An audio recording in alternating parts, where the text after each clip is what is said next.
Sora's whole life, people saw him as the fat kid. Even his teachers sighed when he panted during gym class. Even as a child, he had carried extra weight that made him the slowest runner in PE class, the last to finish basic exercises, and an easy target for teasing. Now, in his first year of high school, that old shame was more constant than ever. He lived with his sister in a small, cluttered apartment. His sister glared at him while he ate. "You're eating all the rice again," she'd say, slamming her chopsticks down. When he fumbled with chores, she'd mimic their mother's voice. "Why can't you be normal?" leaving silence sharper than shattered glass. He was not sure if she truly hated him, or just resented their parents for leaving them both behind. Every morning, he began the day by tying his shoes with difficulty, lacing them around an abdomen that heaved with each breath. His sister typically refused to walk with him, and went ahead to school on her own. By the time he arrived at the school gates, he was often flushed, his breathing heavy, and he desperately hoped no one would notice. They always noticed. Some laughed openly, others snickered behind phones. It was the presence of two particular girls, Yumi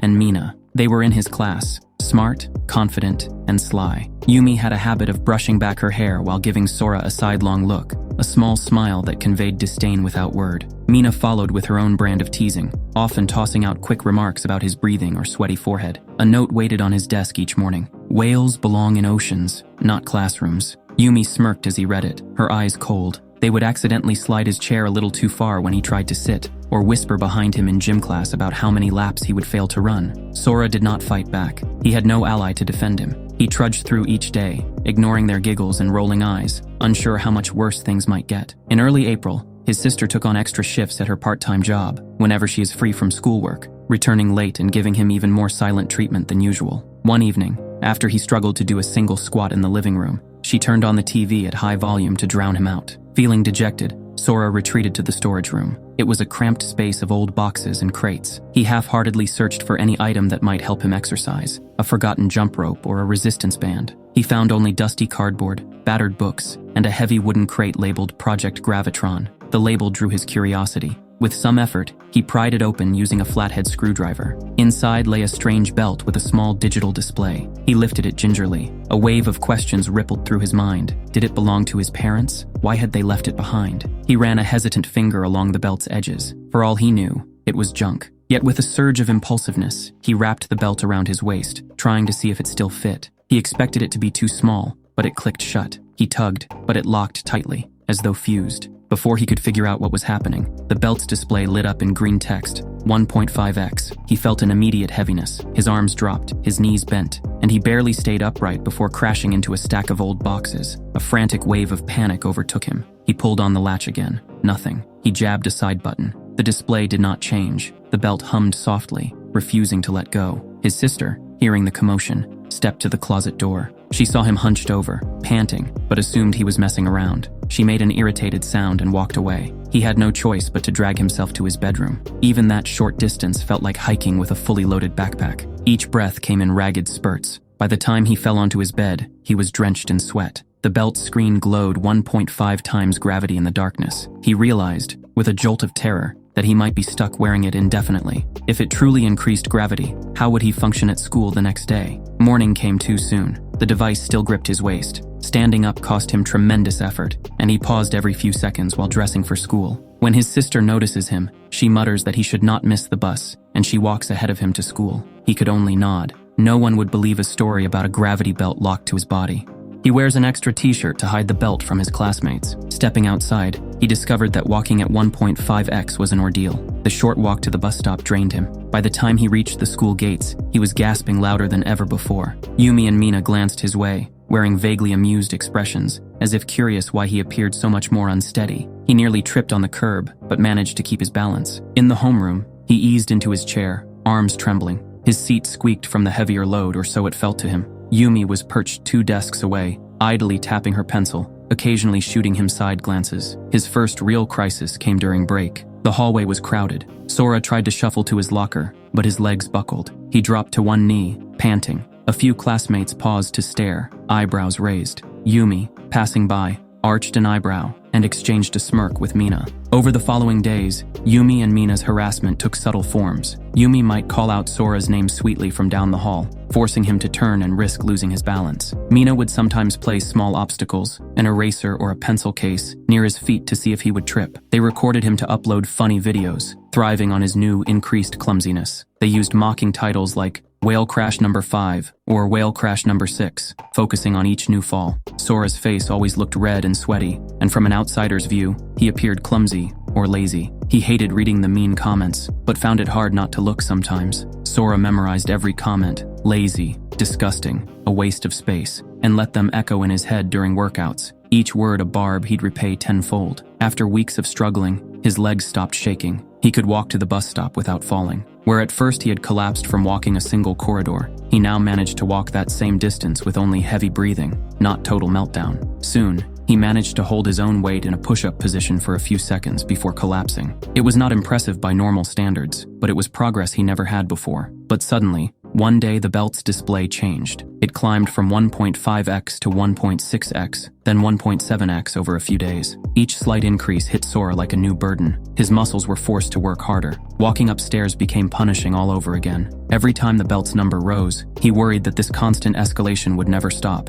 He imagined the belt's numbers climbing endlessly, 2 times and more, until his bones cracked under the weight of his own body. Despite that worry, his body seemed to adapt each time the belt grew heavier. When the belt went from to 1.7 times, he felt new pain in his joints for the first day or two, but by the end of the week, he could handle it. Meanwhile, the humiliations at school did not stop. Yumi or Mina would rally students every morning, always with a phone camera ready, waiting for his inevitable stumble. As soon as he fell, the entire crowd rejoiced. It had become their daily pleasure. Sora hated it, but he was too tired to resist. He kept telling himself that if he trained the best he could, he would be able to control his body. After 2 months, and gravity kept increasing, he realized 3x was his new normal. Still, even at 3x gravity, his body adapted, just as it had before. In the first 2 weeks, he could walk short distances without collapsing. He still tripped at times, but not every few steps. In the privacy of his bedroom, he practiced push-ups daily, aiming for just 1 or 2 more each night. The progress felt tiny, but by the end of the second week at 3x, he found that he could do 3 or 4 shaky push-ups in a row. This was more than he had ever managed in normal gravity. At night, Sora discovered a small victory. His uniform had become slightly loose around the waist. He stepped on a scale and saw he had lost a couple of pounds. It was not a big drop, but seeing any weight loss felt like a huge milestone. He suspected living every hour under stronger gravity forced him to burn more calories, making his body work even when he was just standing around. When he shared his small success with his sister paused, her eyes lingering on his waistline. "You still look like Mom," she said. But Sora clung to the hope that if he continued with this forced exercise, he might finally leave behind the shame of being called Whale. He started trying a few more exercises at home, simple ones like standing up from a chair without using his arms or doing slight squats. Every movement felt twice as hard as it would under normal circumstances, but he kept going. By now, Yumi and Mina had an extensive library of Sora's fails. Their audience at school expanded. Some classmates began expecting comedic tumbles daily. However, Sora soon disappointed them by tripping less often. His body, under the belt's relentless load, built strength. Yumi and Mina felt cheated of bigger pratfalls. That's when Tatsu stepped into the picture. Tatsu was not a reluctant participant coerced by the girls. He was a malicious bully who enjoyed tormenting weaker students for fun. He was bigger, older, and known for picking on first years. Learning that Sora, the largest laughingstock in the grade, was no longer crawling or tumbling as easily, Tatsu decided to degrade him anew. He simply wanted to see him squirm in front of everyone, to restore the comedic spectacle he believed Sora had robbed him of. A rumor spread that Tatsu planned to confront Sora soon, though no one knew where or when. Sora, oblivious, continued his slow evolution under 3x speed. He was too busy surviving each step to notice Tatsu's glances. That same day, as classes ended, Yumi and Mina positioned themselves near the front gates, scanning the crowd for Sora's familiar slumped walk. When they spotted him, they casually signaled Tatsu. He did not notice anything amiss until Tatsu stepped in front of him. The older boy looked uncertain, but a nudge from Yumi spurred him on. Tatsu gave him a firm push against his shoulder. Sora staggered under the blow. His eyes went wide as he fought to keep his balance. He had grown used to the extra gravitational pull, and though Tatsu's shove was not gentle, Sora managed to remain upright. He stumbled back a step, arms flailing but did not crash. Yumi and Mina watched closely, hoping for a big spill. Mina even held her phone near her chest, prepared to film the spectacular tumble. Instead, his feet found their grip. He stood firm. A mild ripple of surprise crossed Tatsu's face. He had expected an immediate toppling. Yumi and Mina tried to hide their disappointment, exchanging a glance that said, "This didn't go as planned." Tatsu, uncertain what to do, stepped back. Sora, dazed by the abrupt assault, said nothing, and walked away, heart hammering with fear. He had not realized that the slow grind of 3x was already building up his ability to withstand such force. Shortly after, midterm exams ended. All the students had a 2-month vacation. Sora had no friends to hang out with, and no girl ever talked to him, so he had nothing to do. When he arrived home that afternoon, his sister was already packing. She rattled off a list of leftover chores he should manage, taking out the trash, paying a small utility bill if needed, avoiding messy cooking, and so forth. Her voice held no warmth, only mild annoyance. He listened numbly, still wearing the locked belt under his shirt. He had made countless attempts to remove it, all in vain. The next day, his sister left early with her friends on vacation, barely saying goodbye. He woke to an empty apartment. He stared at his reflection in the bathroom mirror, noting how his face looked slightly thinner than before, how his posture had improved enough that he no longer hunched so dramatically. For a moment, he tried once more to pry at the belt's latch. It refused to budge. With a resigned sigh, he sat on his bed, pondering how he might spend the 2-month break. He dreaded the idea of going outside much, since Yumi and Mina lived in the same district. On the other hand, he had the entire apartment to himself. Maybe this was a chance to do some form of self-improvement, though he felt clueless about how to proceed beyond coping with the forced gravity. That evening, while tidying the living room, Sora felt a sudden surge of pressure. He dropped a stack of magazines as his knees buckled. Gasping, he steadied himself against the coffee table. A whirring noise emanated from the belt. For days, the belt's hum grew louder, its screen glitching, 3.9x, 4.2x, until one night, it snapped to 5x, crushing his mid-step. A jolt of panic lit up his spine. It was as though someone had instantly placed almost double the weight on top of him. He collapsed onto the couch, every muscle quaking. The belt had jumped to 5x normal gravity. Standing or walking felt far more punishing than it had just moments ago. As with the first transition, he realized the belt increased gravity as soon as he got fully used to it. He knew he had no choice but to endure. He tried to remain calm, telling himself that if he had survived the jump to 3x, maybe he could adjust to 5x. Yet the initial hours were awful. Lifting an arm sent waves of pain through him. Trying to walk across the living room felt impossible. He considered calling for help, but who would he call? His sister was gone, and no teacher or classmate would come for his help. He spent the next few days in the apartment, forced to discover new ways to move under 5 times normal gravity. Cleaning the kitchen counters felt like pushing 500 pounds. Fetching groceries from the lobby left him sprawled on the stairs, sweating profusely. At night, he collapsed in bed with limbs shaking. Several times, he felt certain he would tear a muscle just trying to stand. But after a week, something in him shifted. His body adapted again.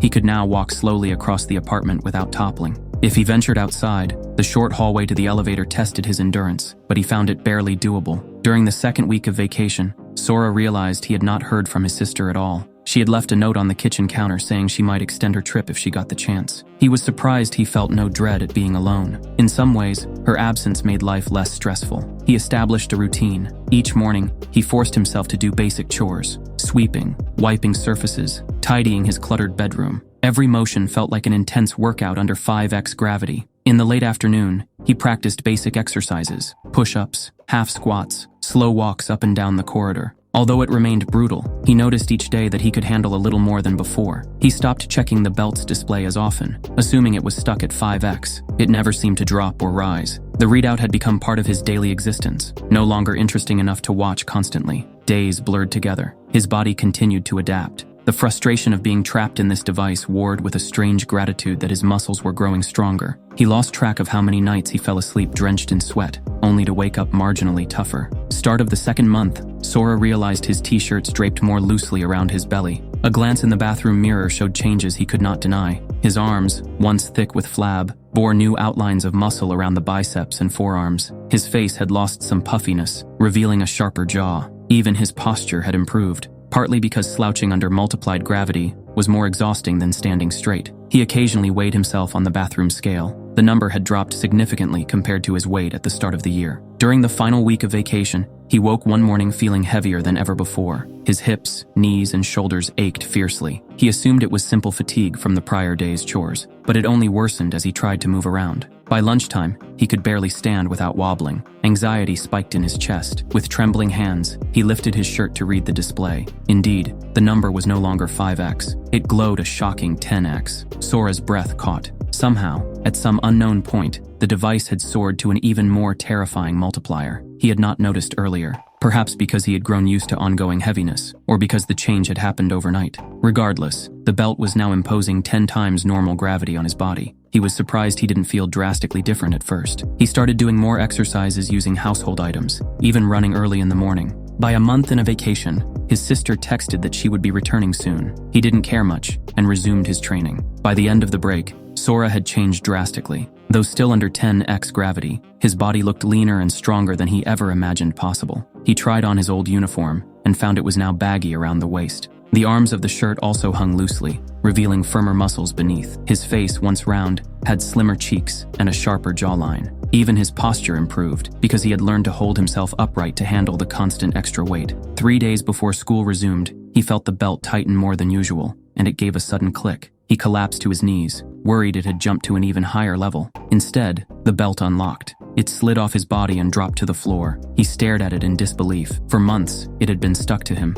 raising the gravitational force little by little until it hit 10x. Now, it was off. He felt a sudden lightness that made him wobble, as if gravity had switched to half its usual level. Simply lifting an arm felt effortless. He picked up the belt, saw that the display was blank, and realized it had powered down or reset. Unsure what to do, Sora placed it in the crate marked Project Gravitron and closed the lid. As the crate latched, the belt's display flickered one last message: protocol complete. His chest tightened. Had his parents designed this torture or this triumph? Then he tried a normal push-up on his bedroom floor. Without the multiplied gravity, he felt so light that he cranked out hundreds of push-ups at an almost inhuman speed. He was stunned by the difference. He had grown used to intense weight pressing him into the ground, so now his body felt almost free. He stood in front of the mirror, noticing how his reflection no longer matched the overweight boy who had been bullied at school. The next morning, his sister walked through the door with luggage in tow. She began complaining about her heavy bags until she laid eyes on Sora. For a moment, she froze, noticing that his face was different, leaner, sharper, but also that he looked as though he had run a marathon in the last 5 minutes. He greeted her with a simple nod, then resumed the slow journey to his room,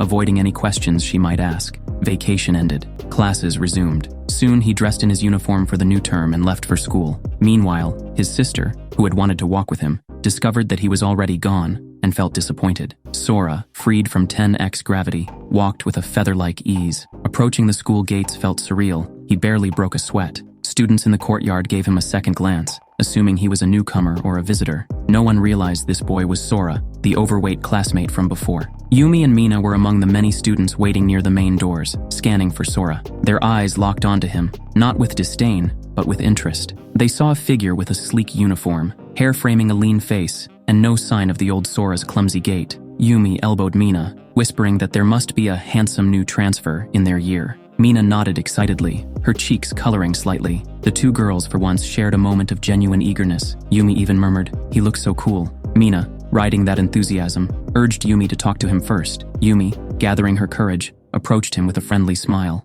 She had never smiled that way at him before. Sora recognized them instantly, but they did not recognize him. His heart pounded, recalling how they had once filmed his humiliations, yet now they stared at him with fascination, ignorant that he was the same person. Yumi managed a greeting, something along the lines of, "Hi," Yumi stammered, her saccharine smile cracking at the edges. "Are you enjoying the school?" Sora, remembering every cruel note they had pinned to his desk, felt no urge to respond. He merely glanced in her direction, then walked past, ignoring the attempt at conversation. Yumi's smile faltered. Mina, lingering behind, gaped at Sora's dismissive reaction, uncertain why he brushed them aside so coldly. Some bystanders noted the scene, whispering that the new transfer seemed aloof or unapproachable. Yumi and Mina, far from offended, felt intrigued by his mystery. "He's so cool," Mina whispered to Yumi. "I wish he's in our homeroom." Yumi nodded, strangely flattered that they might share classes with such a handsome transfer. Homeroom began. Sora took his usual seat at the back, although the uniform now hung differently on his frame.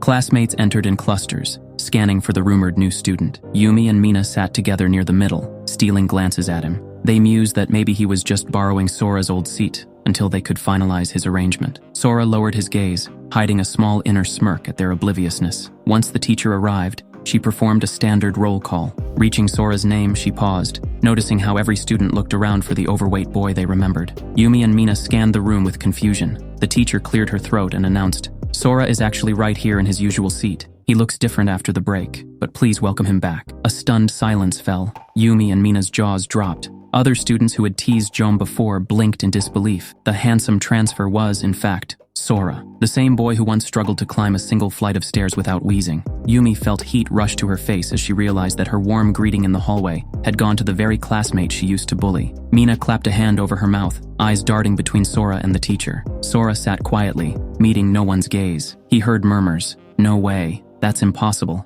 and he changed so much. Yumi and Mina looked at each other, mortified. They recalled how they had tried to flirt with him moments earlier, clueless that this was the wail they had once recorded daily for mockery. Now that everyone knew the truth, a wave of shock passed through the class. Students who had previously scorned Sora found themselves drawn to his confident new aura. He had always been mild-mannered, but the physical transformation magnified his presence. Some of the girls stared openly, whispering that he looked handsome, that he seemed composed, and that he had an uncanny, cool vibe about him. Yumi and Mina were unsure how to handle this shift. Only yesterday, these classmates laughed at him. Now, classmates ignored old whale crash footage as out of date or cruel. Everyone's curiosity veered toward this new Sora, who refused to answer how he slimmed down so dramatically. Between periods, Yumi and Mina tried cornering him at his locker. Their expressions wavered between astonishment and nervousness. Yumi forced a tentative smile, stammering out a greeting. Mina hovered just behind, eyes darting around to see who might overhear. Sora turned to face them, noticing their wide-eyed stares. The same two girls who had once circulated humiliating videos now seemed enthralled by his changed physique. Yumi mustered the courage to ask how he managed such a transformation. She claimed they were just curious, that they wanted to know his secret. Sora, recalling how they harassed him daily, merely gave them a level look. Then he turned back to his locker, ignoring their questions. Yumi felt her cheeks burn. Mina tried to interject, but he shut his locker and walked away, leaving them both deflated. Classmates who witnessed the exchange smirked, amused at how Yumi and Mina, once so smug, now looked like rejected admirers. During the first break, classmates swarmed Sora's desk, astonished by how different he looked. Many asked about his secret to losing weight and shaping up. Yumi and Mina hovered at a distance, too flustered to join. He gave short, neutral answers, referencing no special diet or training. He only mentioned he had worked on himself over the break. Some girls admired his quiet confidence, hinting that he seemed cooler than any new transfer they'd expected. He noticed Yumi stealing glances, unsure how to approach him now. Tatsu observed from across the room, eyes narrowed. He found it intolerable that Sora garnered attention, especially from the girls. Fueled by malice, he decided to put him in his place sooner rather than later. The teacher was out of the room for a short break, leaving the class unsupervised.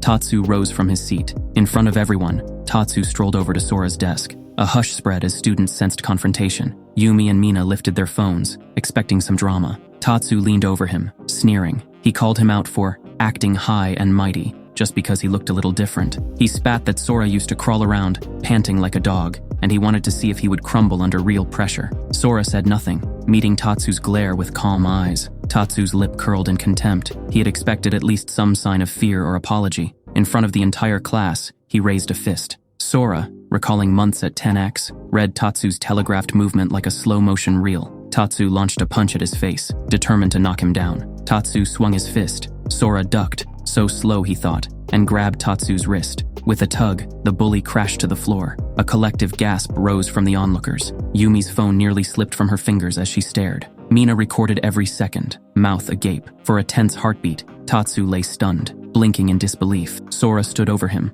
posture calm, breath steady. The hush that fell was absolute. Even those who disliked he had never seen Tatsu so easily bested, especially by a boy once considered the weakest in class. Yumi and Mina realized they were still filming, capturing Tatsu's downfall instead of Sora's humiliation. The irony was not lost on them. Tatsu's fists shook, not with rage, but humiliation. For a heartbeat, Sora saw his own reflection in Tatsu's eyes. Not a bully, but a boy outmatched by the very pain he'd once inflicted. Something in that steady gaze unnerved him, reminding him how easily he had flipped him. Tatsu retreated, muttering curses under his breath, ceding the confrontation. Phones across the room recorded the final seconds. Tatsu stepping back in defeat, Sora unfazed. Immediately, whispers erupted. "That was incredible. Did you see how quick that was?" Girls who once ignored him began casting admiring glances. Some stepped forward to see if Sora was unhurt, praising his reflexes. Sora, for his part, felt adrenaline coursing through him, though he maintained a calm face. Meanwhile, Yumi and Mina faced a social shift.